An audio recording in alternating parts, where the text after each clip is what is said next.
మనందరి పాపముల నిమిత్తమై తన అమూల్యమైనటువంటి రక్తమును చిందించి ఆ రక్తం ద్వారా మన ప్రతి పాపాన్ని శుద్ధి చేస్తున్న యేసుక్రీస్తు శ్రేష్టమైన నామమున ఈ ఉదయకాల శుభములు మీకు తెలియజేయుచున్నాను.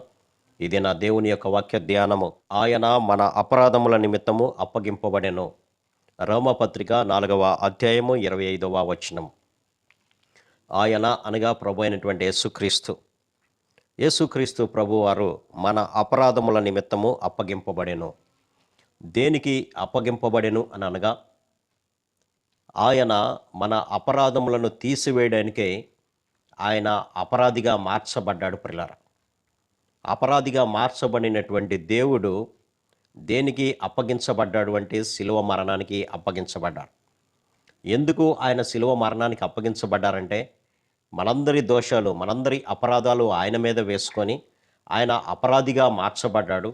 అపరాధిగా మార్చబడినటువంటి వారికి వేసేటువంటి శిక్షే శిలువ మరణము. నిజానికి ఆయన ఎందుకు ఆ విధంగా ఆయన మీద వేసుకున్నారు అని కనుక ఆలోచన చేస్తే, తీతు పత్రిక 2వ అధ్యాయము 14వ వచనములో ఆయన సమస్తమైన దుర్నీతి నుండి మనలను విమోచించి అని అంటది. కాబట్టి ఆయన సమస్తమైనటువంటి మనలో ఉన్నటువంటి ప్రతి దుర్నీతి నుంచి మనకు విడుదల దయచేయాలని సత్క్రియల యందు ఆసక్తి గల ప్రజలను తన కోసము పవిత్రపరచుకొని తన సొత్తుగా చేసుకొనుటకు తన్ను తానే మన కొరకు అర్పించుకొనెను. ఎందుకు ఆయన మన అపరాధములు భరించారు అంటే, మనందరినీ కూడా పరిశుద్ధపరచడానికే. మనమందరము కూడా దేవుని పోలికలో తయారు చేయబడినటువంటి వారము. ఆయన ప్రత్యేకమైనటువంటి శ్రద్ధ తీసుకొని మానవులను తయారు చేశాడు.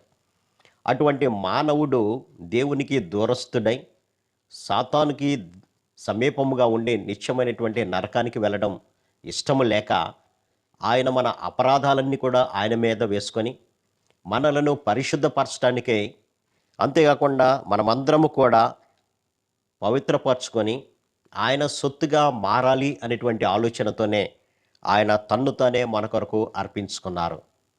కాబట్టి మనము పాపము లేనటువంటి వారిగా, దోషము లేనటువంటి వారిగా తండ్రి ఎదుట మనందరినీ నిలవబెట్టాలి అనేటువంటి ఆలోచనతోనే మన పాపములను ఆయన మీద వేసుకొని మనలను పవిత్రపరచుకొని ఆయన సొత్తుగా మార్చాలి అనేటువంటి ఆలోచనతోనే యేసుక్రీస్తు ప్రభువారు అర్పించుకున్నారు. కాబట్టి తనను తాను అర్పించుకోవడం ద్వారా, తన యొక్క రక్తమును చిందించడం ద్వారా, ఆ రక్తము ద్వారా మనమందరము కూడా ఆయన సొత్తు అయినటువంటి ప్రజగా మళ్ళీ మార్చబడాలనే ఆలోచనతోనే ప్రభువు మన పాపాలను ఆయన మీద వేసుకున్నారు.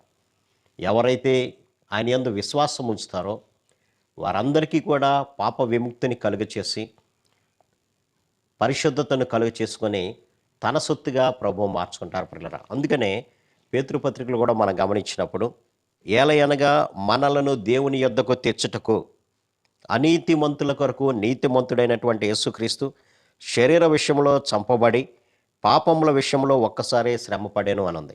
అవును, అనీతిమంతులమే మనమందరం కూడా. ఆకాశం నుంచి పరిశీలన చేసినప్పుడు దేవుడు నీతిమంతుడు లేడు, ఒక్కడు కూడా లేడు.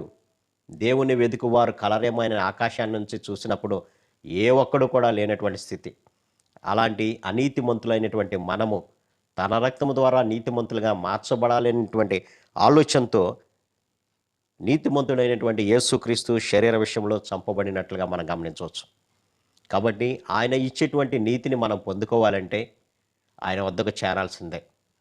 ఆయన పరిశుద్ధమైనటువంటి వారిగా మనం ఉండాలి అని అంటే ఆయన వద్దకు చేరడం తప్ప వేరే మార్గం అనేది లేదు.